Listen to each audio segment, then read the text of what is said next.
আপনি যদি আপনার কাজ ঠিক মতো করতে না পারেন, আপনি সেই ভাই বোনেরা, আমরা কাউকে পরোয়া করি না। আমি আরো বলতে চাই,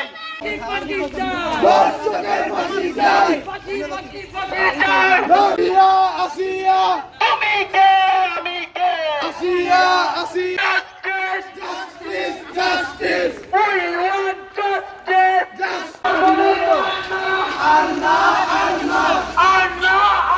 আমাদের রুচির দুর্ভিক্ষ চলছে, আমাদের রুচির এতটাই দুর্ভিক্ষ চলছে ভাষায় প্রকাশ করার মতো নয়। সামান্য মনের খোরাকের জন্য আমরা মানুষের জীবনকে বিপন্ন করতে একবারও কার্পণ্য করি না, একটাবারও ভাবি না।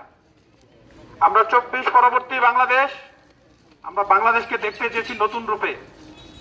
আমাদের বাংলাদেশ স্বাধীনতার হোক, ভ্রাতৃত্বের বন্ধনে তৈরি হোক। আমরা সরকার প্রধানের কাছে আবেদন করছি, বিনীতভাবে অনুরোধ করছি, আপনি অপরাধের ব্যাপারে জিরো টলারেন্স ঘোষণা করুন। যে কোনো অপরাধ, যে কোনো অপরাধের ব্যাপারে কোনো প্রকার ছাড় নয়। আর দর্শকের সর্বোচ্চ শাস্তি মৃত্যুদণ্ড নিশ্চিত করা হোক।